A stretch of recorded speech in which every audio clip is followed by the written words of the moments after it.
Hi, I'm Annette Gotland. I teach Java programming through creating games. I recommended that you use Oracle JDK for learning Java. It's easy to install and free to use for learning Java. However, you must pay Oracle a subscription fee if you use Oracle JDK for creating programs to sell.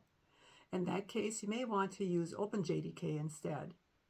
OpenJDK is free to use for all purposes, even commercial use.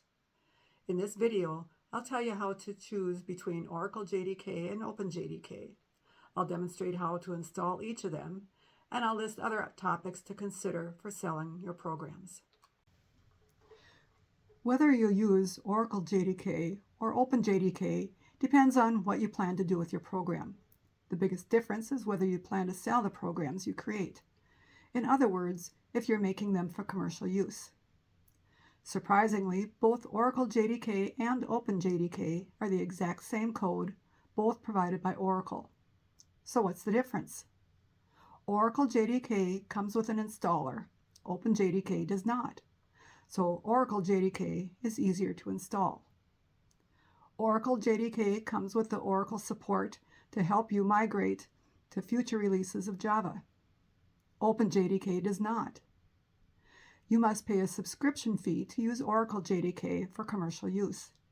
But there are no fees for OpenJDK, not even for commercial use. So what additional support comes with the paid subscription with Oracle? Oracle lists these benefits and capabilities on their website for Oracle JDK SE. That is their standard edition. Oracle JDK licensing and support for cloud deployments, server, and desktop. Access to performance, stability, and security updates directly from Oracle. Access to several Oracle JDK versions past the end of the public updates. Oracle JDK 8 and 7 enterprise management, monitoring, and deployment features. Around-the-clock My Oracle support with support for 27 languages and fast fix turnarounds. Access to critical bug fixes before they get included in publicly available releases. Simple monthly subscription pricing. Access to Oracle JDK and 7 commercial features. Access to updates for older releases of Oracle JDK. If such support is important to you, you should consider paying for a JDK subscription from Oracle. More simply put, according to dzone.com, if you only use the default Java features and do not rely heavily on security updates for your business, you should be fine using OpenJDK and manually migrating to the next release of OpenJDK if you so choose, as it becomes available. Each version of OpenJDK will include the security updates of the previous version. So what would I recommend? I would definitely recommend using Oracle JDK for non-commercial use. For example, the Oracle JDK license agreement says you may use Oracle JDK to learn Java, develop and test Java programs, and to run personal use Java programs. Giving your programs to friends and family for them to use for their own personal use is also considered personal use, so they too may use Oracle JDK for free. In 2019, Oracle stopped providing the free downloads of the Java runtime environment. Java programmers are now encouraged to bundle the Java runtime environment in their final packaged programs. This leaves you with three options. You must either bundle the Oracle JDK for a subscription fee or bundle OpenJDK for free. Or a third option would be not to bundle anything. Since Oracle JDK includes a Java runtime environment, you could instruct your user to download and install Oracle JDK to use for free as their personal use of your program. This is allowed as stated in the Oracle JDK license agreement, as long as you didn't sell him the JDK or the Java runtime environment. So here's how to install Oracle JDK. Go to oracle.com. Click Products, Java, and download Java.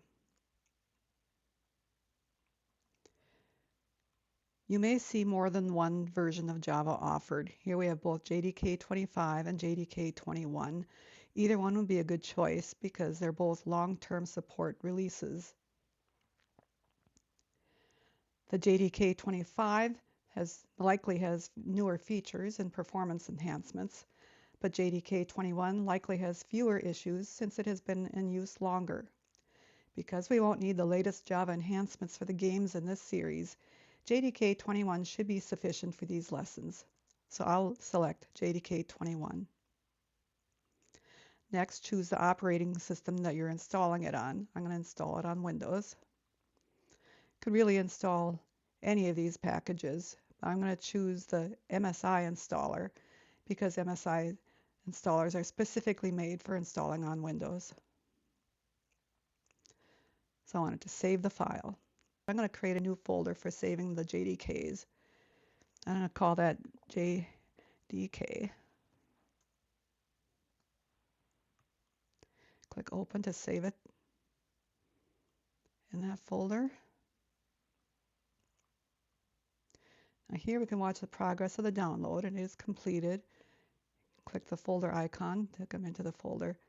And you could install it right now, but I recommend that no matter how much you trust the site that you downloaded it from, that you scan it for viruses. So I'm going to right click on it, show more options, and somewhere in the list you might have an option to scan with whatever antivirus program you have on your computer. I've got WebRoot, so I'm going to scan this file with WebRoot. Doesn't take very long. Scanning for malware, no threats found, so we can close that. Double click to install it.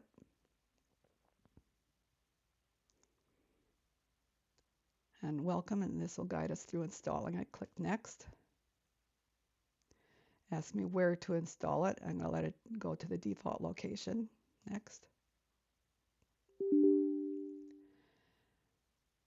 My screen recording software is not showing this next window that pops up. It's the user account control. Asks if I really want to allow this app to make changes on my device, and I'm going to say yes.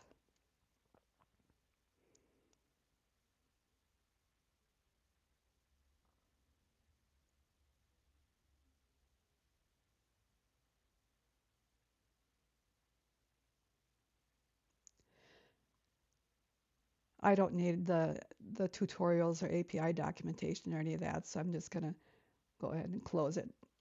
And it's now installed.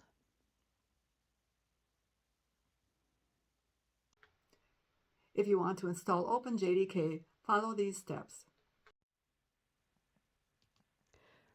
We're going to go to openjdk.org. openjdk.org. Click the link in the download paragraph for the latest JDK. And choose a build for your operating system. I'm on Windows, so I'm going to click on the zip file. I'm going to save the zip file, and I wanted to save it in my JDK folder in my downloads directory. So we can save that there. Here we can check the status of the download. Download is complete. So I can go to that folder and right click on that newly downloaded file. Windows to show more options, and somewhere in the list should be your option for to scan with your antivirus program. Mine is WebRoot, so I'm going to just scan with that.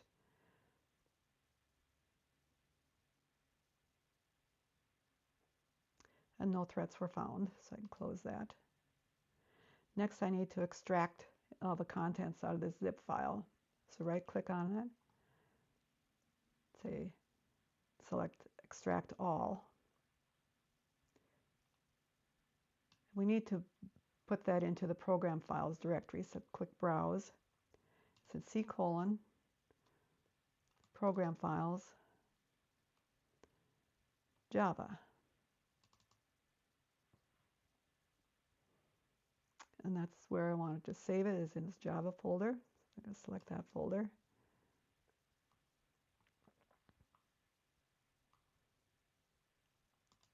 extract. It says you need administrator permission to copy it to that folder, so I'm going to say yes, continue. I wanted to copy it in there.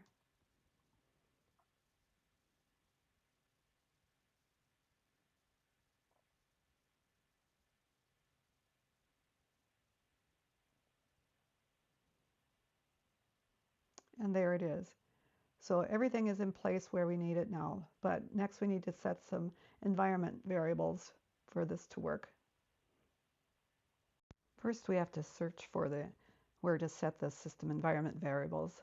So just go down to the Windows search bar, type in system, then ENV, and by then it should be showing up in the list of options. So here it is.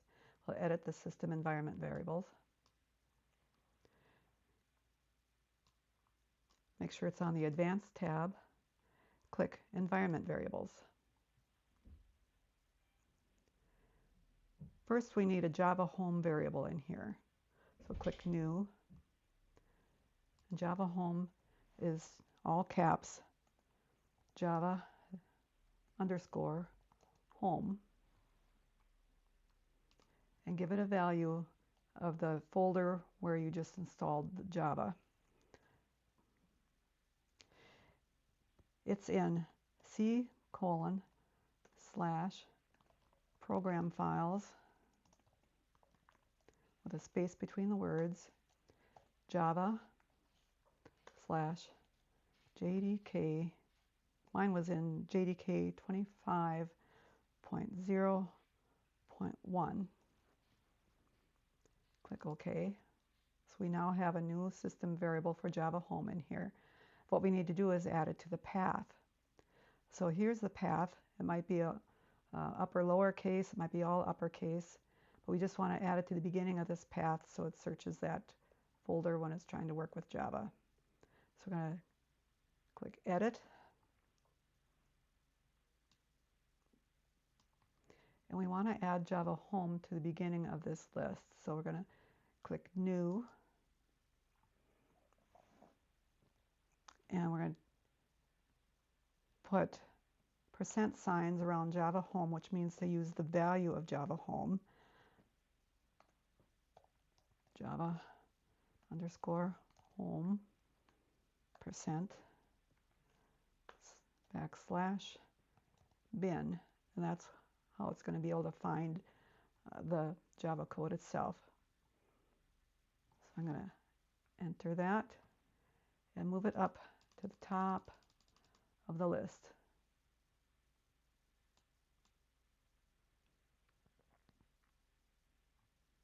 And that's all we should need to do.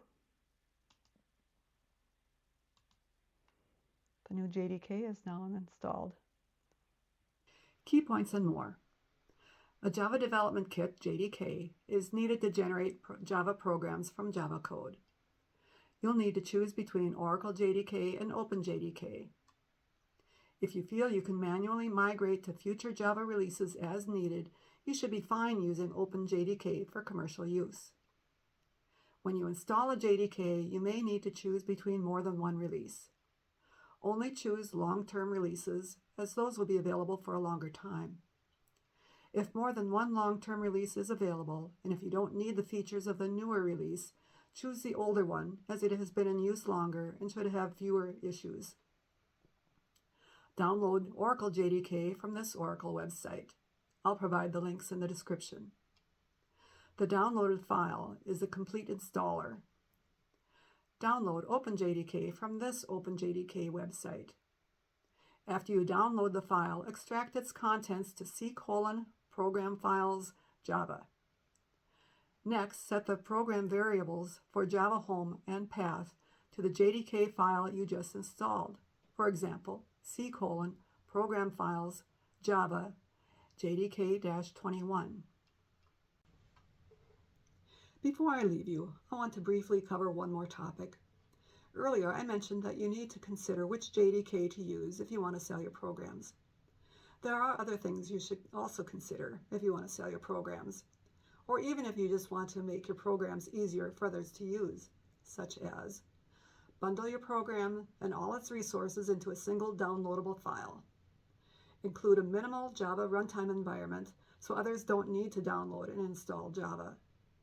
Sign the file so users know it really came from you and that the file hasn't been tampered with. Create a Windows installer to easily and properly install your program into the Windows environment. Create a trial version to encourage sales. Add some piracy protection. Sell your program securely online. All these topics and more are covered in my book, Create Market-Ready Java Programs, Easy Installer, Trial Version, Secure Online Sales, and more. It's available on Amazon. I'll provide a link in the description. To verify that you have everything set up correctly, I recommend that you run the first lesson in my text game series, TG 1.1, which will guide you to create a simple first program with minimal typing.